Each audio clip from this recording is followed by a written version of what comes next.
10 lakh each. He isn't allowed for now to leave India. For more, let's go across to Meenakshi Bhanja, who's joining us. Meenakshi, give us the latest details. Yes, Rhythm, if you'll recall, former telecom minister recently was sentenced to 5 years imprisonment on corruption charges by a trial court.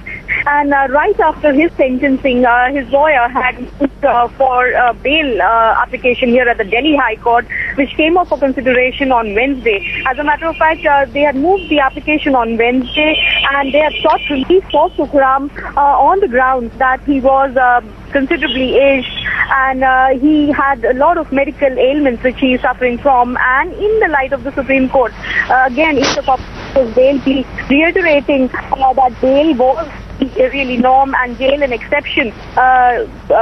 Sukhram's counsel felt that he had a good case for bail, and today we have seen the High Court step in and grant release to the former telecom minister, granting him bail. As a matter of fact, also suspending his sentence of conviction by the trial court, but that will be ascertained at a later point in time when his appeal against the conviction comes up for consideration and is argued on merits.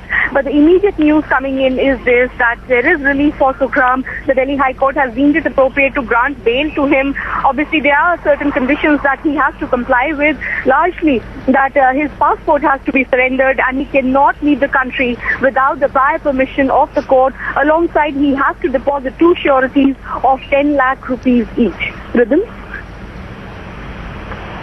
Meenakshi, it's also coming at a time when this was the first telecom scam the country had seen in 1996. We are hearing now of the 2G scam, but this clearly indicating that the 1996 telecom scam that had caused a huge political controversy, now the main accused, the former telecom minister Sukhram, getting bail.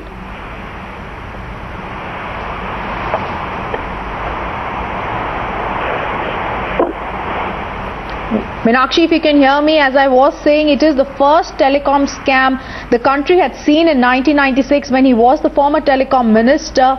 At that time, he had been demanding this bail, and now finally the Delhi High Court has given him bail. We shall go back to Meenakshi later on this.